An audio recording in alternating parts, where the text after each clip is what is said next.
derivados do direito penal. E o terceiro aspecto que me parece novidade desta lei é que a instauração do procedimento para apuração da responsabilidade da pessoa jurídica, o julgamento do processo administrativo e a aplicação da penalidade a esta pessoa jurídica, a essa empresa privada, cabem à própria administração pública, sem necessidade de uma ação judicial contra ela, sem necessidade de uma ordem judicial, de uma sentença, de uma decisão judicial. É claro que se no curso do procedimento administrativo para apuração do ato da conduta de corrupção e a penalidade for necessário a tomada de alguma providência para, por exemplo, assegurar a execução da penalidade mais tarde, por exemplo, se for preciso fazer sequestros de bens da pessoa jurídica para que ela não venda tudo antes de acabar o procedimento administrativo, então é claro que esta ordem de sequestro de bens tem que sair do Poder Judiciário. Mas a instauração da averiguação, a produção das provas, o julgamento, a aplicação da pena fica no âmbito da própria administração pública. A lei anticorrupção, portanto, tem por finalidade, não finalidade última, mas que visa responsabilização administrativa e civil da pessoa jurídica privada pela prática de atos ilícitos contra a administração pública. Ela tipifica no artigo 5º as condutas tidas por condutas de corrupção. Eu não se desespere, eu não vou ler todo o artigo, doutora Vanessa, só para dar alguns exemplos. Prometer, oferecer ou dar direta ou indiretamente vantagem indevida a agente público ou a terceira pessoa a ele relacionado. Comprovadamente financiar, custear, patrocinar ou de qualquer modo subvencionar a prática de atos ilícitos contra o patrimônio público. Utilizar-se de interposta pessoa física ou jurídica para ocultar ou dissimular seus reais interesses ou a identidade dos beneficiários dos atos, e aí vai. Esta lei ainda cria um tal de Conselho Nacional de Empresas Punidas. Entendeu, legislador, que não adianta só punir, tem que contar que a empresa foi punida. Então, o Conselho Nacional de Empresas Punidas visa dar publicidade às sanções aplicadas pelo poder público a determinadas empresas. Também prevê o chamado acordo de leniência, que pode ser firmado com a pessoa jurídica, com aquelas que colaborem com as investigações da administração pública. E, como eu já disse, prevê a instauração por cada órgão ou entidade de qualquer um dos poderes do chamado processo administrativo para a responsabilização da pessoa jurídica, que deverá ser conduzido por 2 funcionários ou mais funcionários estáveis e que tem um prazo para terminar de 180 dias. Pois bem, e por último, sempre em linhas gerais, prevê a aplicação em esfera administrativa de penalidades, que são multas que podem variar de 0,1% a 20% do faturamento bruto da empresa no exercício anterior. E, se não for possível, porque não existirem esses parâmetros, a multa deve variar de 6 mil a 600 milhões de reais, sem prejuízo da aplicação de outras penalidades administrativas ou judiciais. Pois bem, mas e aí? Onde é que entra o compliance, doutor Joaquim? O que é o compliance? O compliance, que importa, que estava previsto na nossa manifestação, o compliance, na verdade, é uma importação de um instituto norte-americano para o Brasil. Significa a adoção deliberada, voluntária da empresa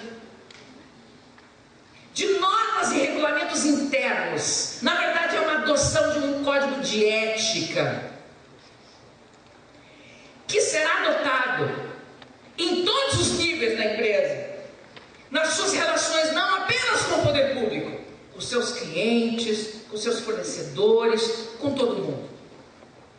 E que tem por finalidade tentar mitigar o risco de ser responsabilizado por atos de corrupção.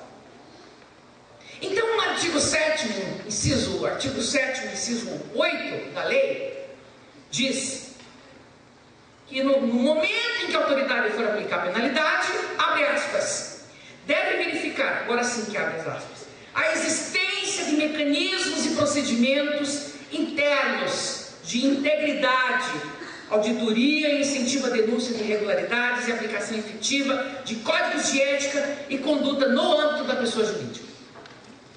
Evidentemente que o tal chamado programa de compliance é a fixação de parâmetros éticos em todos os setores da empresa, financeiro, de administração, negocial, para difundir a cultura da integridade.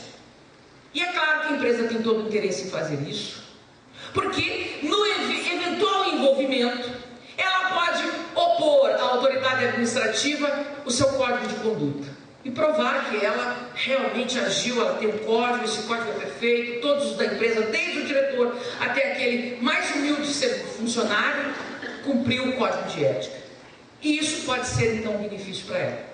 Esse é o sistema de compliance, que vai facilitar, porque o administrador, a autoridade, ao aplicar a penalidade, provavelmente vai avaliar e vai minimizar de alguma maneira a aplicação da pena. Eu só gostaria, e aí já me encaminhando para o fim, doutora Vanessa, de registrar que, ao contrário do que tem todo mundo, a gente escuta muito, ao contrário do que estamos escutando já há algum tempo, o sistema de compliance não foi introduzido no direito brasileiro pela lei de corrupção. Já existia. Desde a década de 1990, quando o Brasil, por causa da abertura econômica, passou a ter alguma importância no cenário empresarial internacional, o Brasil passou a ser pressionado a ter parâmetros e regras de transparência que fossem compatíveis com seus parceiros comerciais. Então, as primeiras referências expressas no direito brasileiro sobre compliance já estão na lei da lavagem de dinheiro, lá no ano de 1998. E principalmente depois que essa lei ganhou uma alteração em 2012. Que daí tem uma previsão expressa, assim, por parte quando fala impondo uma obrigação àquelas pessoas físicas ou jurídicas sujeitas à lei da lavagem de dinheiro, diz o seguinte: orienta a obrigação fica complicado. As empresas são obrigadas à adoção de políticas, procedimentos e controles internos compatíveis com o seu porte e com o volume das suas operações. Portanto, a compliance já existia no direito brasileiro, é só para fazer um pequeno registro, que muitas vezes a gente se esquece disso. Muito bem, em poucas palavras, para que a empresa possa, no momento que ela está correndo o risco de sofrer a penalidade, a sanção administrativa, para que ela possa se beneficiar pelo sistema de compliance, é preciso que o compliance seja verdadeiro. Nós estamos vivendo no Brasil e sabemos muito bem que as empresas já têm até algumas especializadas em montar os códigos de ética. Está terminando meu tempo ou já acabou, doutor? Posso falar um pouquinho mais? Então, este programa de compliance, ele não pode ser um faz de conta bobinho para impor à administração pública bobinha, para o advogado público bocó. Tem que ser um código de ética de verdade, para que ele possa valer, para que empresas possam se beneficiar com ele. E aí entra a advocacia pública, viu? Cheguei lá. A advocacia pública, onde entra nessa história, é que esta lei, que requer uma análise mais ampla, teremos depois outros ilustres palestrantes, esta lei, ela reforça antigas competências e ela traz novas atribuições à advocacia pública, como se depreende do artigo 6º, do artigo 10 do artigo 19, não vou ler tudo, só um pouquinho. O 6º diz assim, artigo 6º, parágrafo 2º da chamada Lei Anticorrupção. A aplicação das sanções previstas neste artigo será precedida da manifestação jurídica elaborada pela advocacia pública ou pelo órgão de assistência jurídica ou equivalente do ente público. E aí vai. Os outros dispositivos também falam das competências, e aí quem é que tem que fazer o quê, da possibilidade do advogado público ou do Ministério Público requerer perante o judiciário aquelas medidas asseguratórias da execução, e assim vai.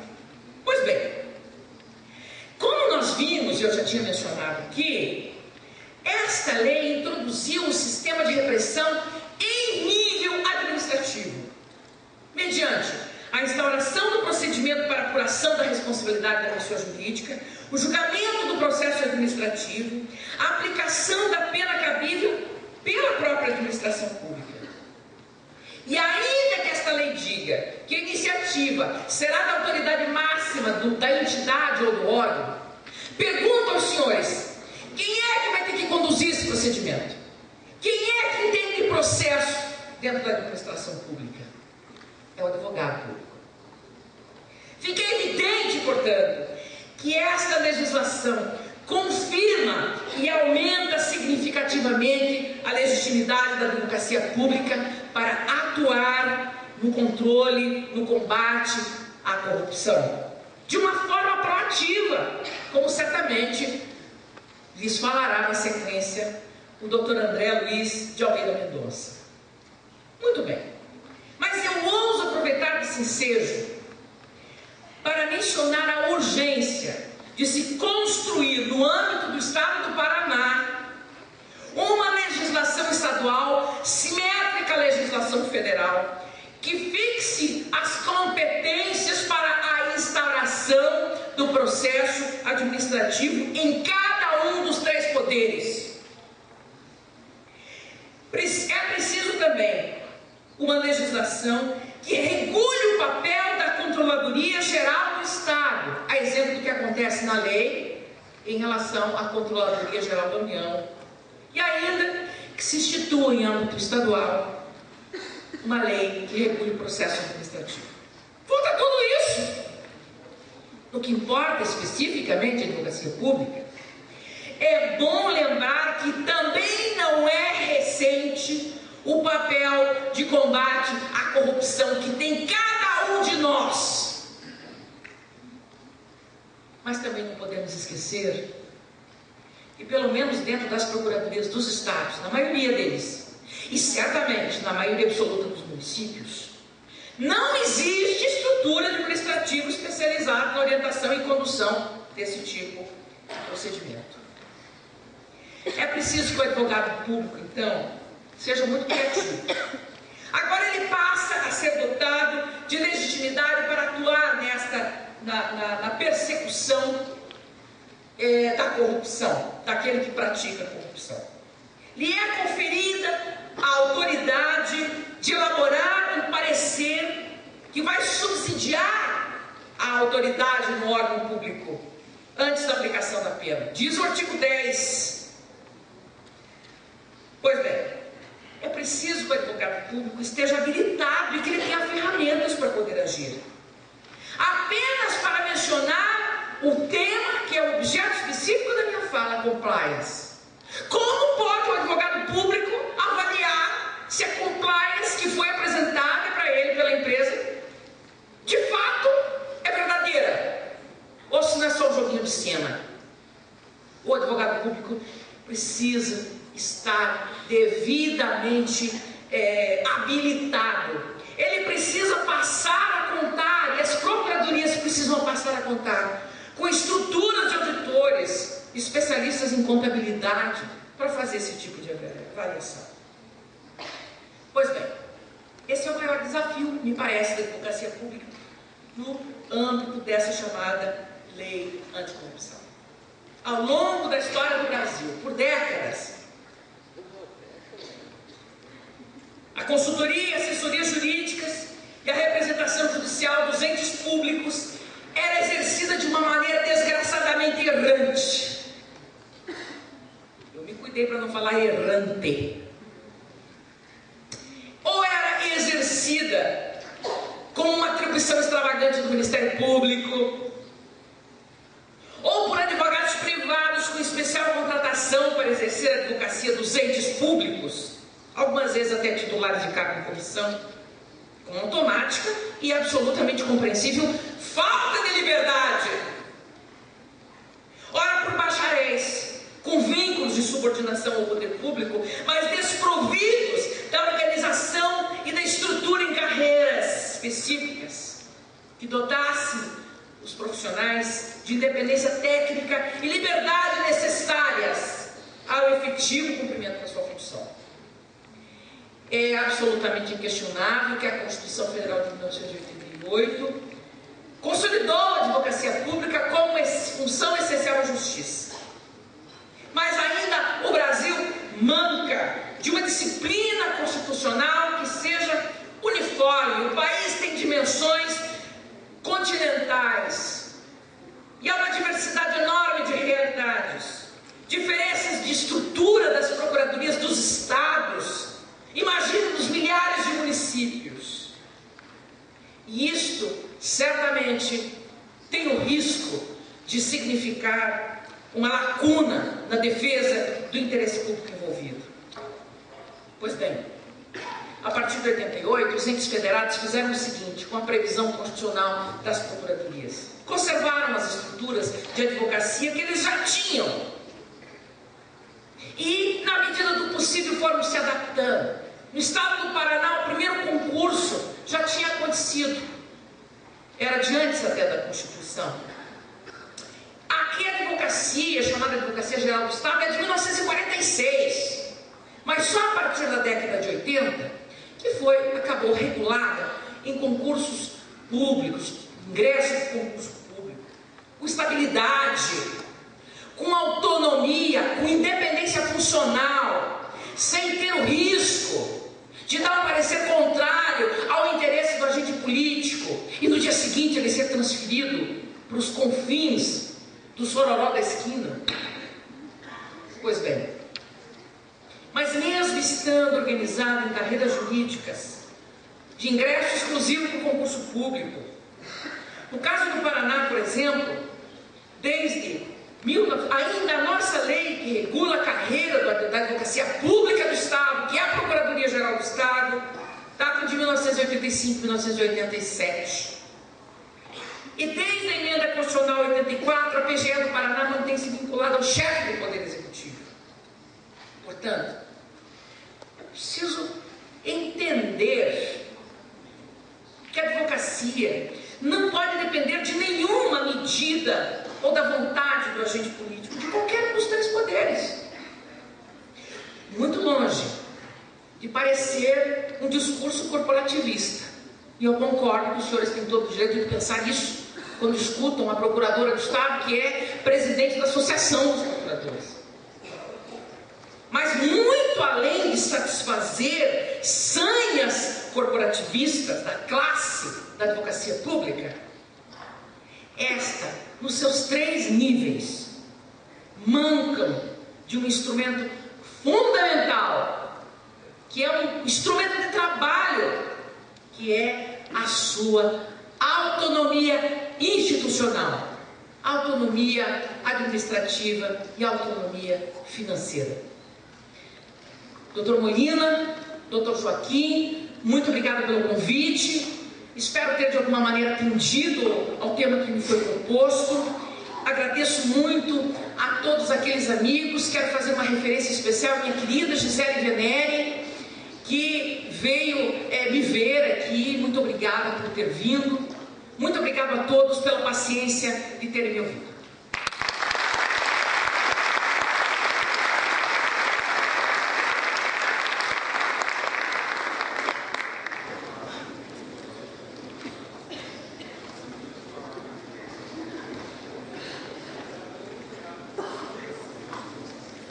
Nice, muito obrigada pelas palavras esclarecedoras e o entusiasmo que trouxe aí a pauta, a discussão sobre a lei anticorrupção. e as considerações feitas frente à atuação da advocacia pública e também dos advogados que tratam da iniciativa privada. Dando sequência ao segundo painel, eu convido o Dr. César Eduardo Zlioto, que foi diretor jurídico da Sanepar, atual diretor jurídico da Itaipu Binacional, que é formado em Direito pela Universidade Federal do Paraná, pós-graduado em Direito Eleitoral e Auditoria Contábil, para tecer os seus comentários sobre a lei anticorrupção.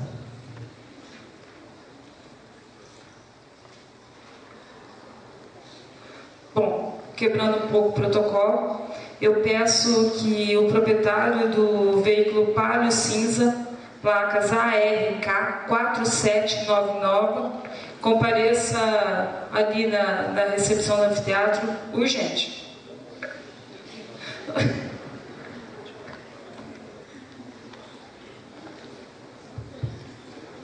Boa noite a todos, boa noite, doutora Eunice, obrigado por suas palavras, por sua brilhante apresentação, obrigado, doutora Vanessa, mediar e por estar aqui presidindo a nossa mesa com tanto equilíbrio.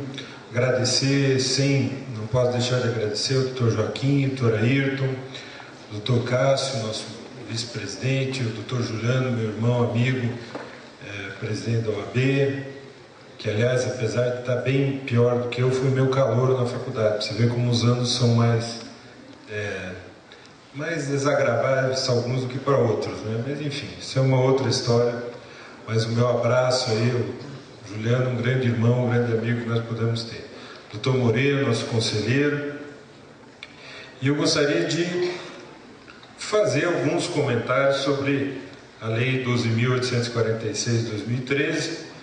Vou fazer isso aqui sentado, por questão de comodismo, obviamente. Vocês acho que vão poder compreender as minhas colocações. Primeiro, doutor Eunice, também não gosto do nome Lei Anticorrupção. A doutora Vanessa falou também que é a lei do cadastro do Serasa, lá dos corruptos, uma coisa do gênero. Também não gosto do nome, mas tem um lado positivo. O lado positivo é que, a partir do momento que ela fala em anticorrupção, e ela pouco trata de corrupção, pelo menos no seu sentido técnico-jurídico, ou seja, ela alarga o conceito de corrupção para outros tipos, para outras condutas, isso me agrada. Então, não me agrada falar em lei anticorrupção, porque ela não se limita simplesmente a ser uma lei que pune civil e administrativamente a corrupção no seu sentido técnico-jurídico que está lá no Código Penal.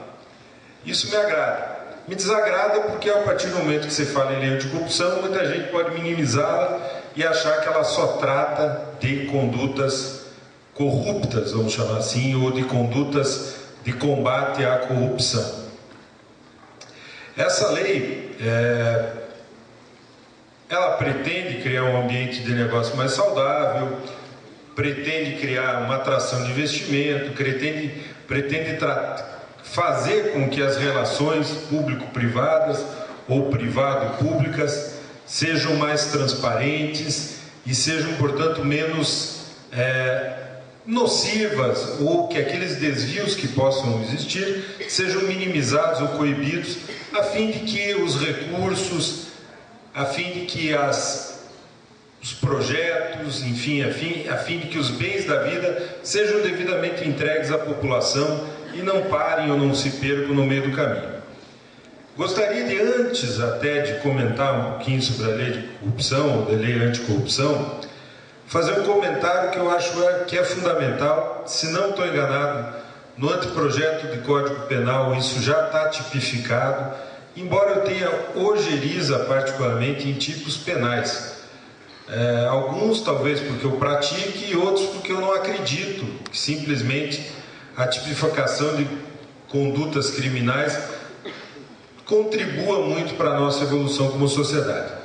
Mas, se não estou enganado, no anteprojeto de Código Penal, que está aí tramitando em algum lugar do Congresso Nacional, se tipificou também como corrupção a relação que hoje é uma relação entre público e privado, mas uma relação que é de privado para privado. Então, por exemplo, uma situação que vocês nunca viram, provavelmente nem ouviram falar. Um empresário paga para outro empresário para poder ter o direito de vender o produto dele no supermercado do outro empresário. Um empresário paga para um agente do empresário, para outro empresário, para poder vender o produto dele na obra desse outro empresário. E eu pergunto para vocês, se do ponto de vista jurídico legal isso não é corrupção, do ponto de vista ontológico ou substancial, isso difere muito da corrupção público-privado, privado-pública? Acredito que não. Vocês até podem contra-argumentar e farão com razão, e eu concordo, já de antemão. Mas é mais prejudicial a corrupção no setor privado, no setor público, ou a que envolve o setor público. Não tenho dúvida disso. É claro que a corrupção que envolve o setor público, ela é lesiva, porque ela envolve diretamente o interesse público. Mas aquela corrupção, entre aspas, que é travada exclusivamente, corrupção, troca de favores, tráfico de influência e demais tipos penais que não se aplicam necessariamente às relações privadas, mas que se praticam na esfera privada, também são lesivos indiretamente ao interesse público. Eles aumentam o custo, eles representam um prejuízo àquela empresa, eles podem botar em risco a continuidade daquela empresa, inclusive, e a gente hoje tem o caráter social da empresa como um valor juridicamente tutelado. Então, eu digo isso, pessoal, não é para defender o setor público, ao contrário, mas é para, primeiro, indo ao encontro do que a doutora Eunice começou a dizer, comentar que a questão é um pouquinho mais complexa do que a gente imagina. Primeiro ponto. Segundo ponto, é importante que nós tenhamos diplomas legais que tratem da questão, mas eu não me iludo, e espero e imagino que a maioria de vocês não se iludem, que isso vai ser a panaceia que vai resolver o problema. Eu acho que nós estamos, como outras questões, diante de uma situação que envolve uma mudança de cultura. Essa lei pode vir ao encontro de melhorar, de propiciar uma mudança de cultura nas relações público-privadas e talvez até nas relações privadas. Fica aqui uma certa provocação. Embora isso seja tratado no âmbito da advocacia pública, e a advocacia pública, como disse muito bem a doutora Eunice, tem muito a ver com a aplicação dessa lei anticorrupção, porque é ela, em tese, que vai fazer o papel da fiscalização administrativa. Eu, e já fui, e talvez volte a ser advogado privado, estaria mais preocupado com o advogado público, porque o destinatário dessa lei não é a administração pública, são as empresas privadas. Ou, se não são as empresas privadas, são aqueles entes ou instituições privadas que recebem recursos públicos. Então, na própria legislação, na própria lei, está. A lei aplica-se ao quê? Sociedade de empresários, sociedade simples, fundações e associações, sociedades estrangeiras, e aí vem uma questão de como as define, e a definição é ampla, e pessoas físicas. Aqui não está dizendo que essa lei se aplica à administração pública. Essa lei se aplica ao setor privado, ainda que receba, e é o caso muitas vezes, recursos públicos. Então a preocupação maior deve ser dos empresários. E aqui, entendo eu, voltando àquela questão das relações público-privadas e privadas, que andou bem a lei, porque nós temos, como disse a doutora Eunice, não que tirar o foco da administração pública, mas aumentar o foco também para o setor privado. Não existe corrupto sem corruptor, tanto que a corrupção é um crime que envolve um ativo e um passivo, em princípio. Não há ainda brotação espontânea, geração espontânea de corrupção. Tipo, eu sou um servidor público, vou me corromper, vou me comprar. vou lá sacar 2 mil do banco e vou me comprar. Isso não existe. Da mesma maneira que o empresário não vai, vou me corromper, vou pagar para mim mesmo para ir lá fraudar uma licitação. Existe, e portanto são duas faces da moeda que estão intrinsecamente ligadas. Não há um sem outro. E nesse ponto parece a lei ter agido bem, porque ela jogou o foco também no setor privado. Claro que aqui eu estava até discutindo com a doutora Vanessa, quando fala em administração pública, que é em tese a vítima, do ponto de vista institucional, da corrupção, e aqui quando eu falo em corrupção, vocês me permitam a liberdade de, quando eu falo em corrupção, eu não estou falando do tipo jurídico penal de corrupção, estou falando de corrupção, daqueles tipos que estão previstos na lei, que estão mais próximos até dos tipos de improbidade do que dos tipos até penais de corrupção. Embora particularmente haja uma verdadeira mistureba aqui de tudo, né? Há um pastrocchio, como se falam os italianos, que se mistura aqui tipo penal, com improbidade, com lei de licitações, com lei de concorrência, o que particularmente é outra crítica, no meu modesto entendimento, à lei, né? Nós estamos, e aqui fazendo um novo parênteses antes de entrar na questão da lei novamente, nós estamos diante de uma criminalização de tudo no Brasil, no meu modesto entendimento. Então daqui a pouco dar a mão a alguém vai ser crime. Pena de, sei lá, para não ser pequena, de 4 a 8 anos de cadeia. Até para não caber transação, não caber suspensão e tal. Então a gente tem que tomar um cuidado, porque numa sociedade onde tudo é crime, muitas vezes nada é crime. E aí se pune por exceção. O que ao invés de educar, se deseduca. Né? No meu, de novo, modesto entendimento. Mas de qualquer maneira, quando a lei fala em administração, atos lesivos contra a administração pública, nacional e estrangeira. Aqui ficou uma dúvida. Eu partilho, né, de um entendimento de que quando fala em administração pública, sem dúvida estão incluídas as sociedades públicas de economia mista, estão incluídas as empresas públicas, estão eventualmente incluídas as empresas privadas, concessionárias de serviço público, no meu entendimento. Estou bem acompanhado.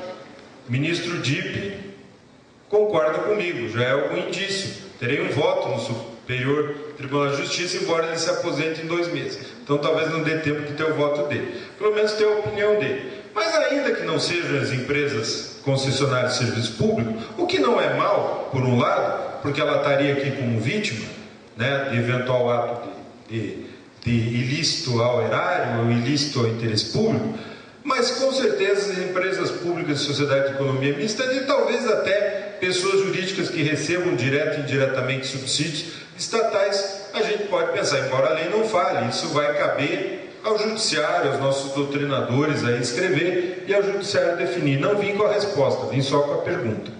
A resposta aí a gente vai construir, até porque eu não a tenho também. Tenho só a minha opinião, que já é alguma coisa. De qualquer maneira, como eu disse a vocês, a lei se aplica às sociedades empresárias, simples, fundações, sociedades, pessoas físicas. Portanto, o destinatário dessa lei é o setor privado, não é o setor público. Não concordo com aqueles, e já ouvi opiniões dissonantes, dizendo que essa lei se aplica à administração pública como destinatário.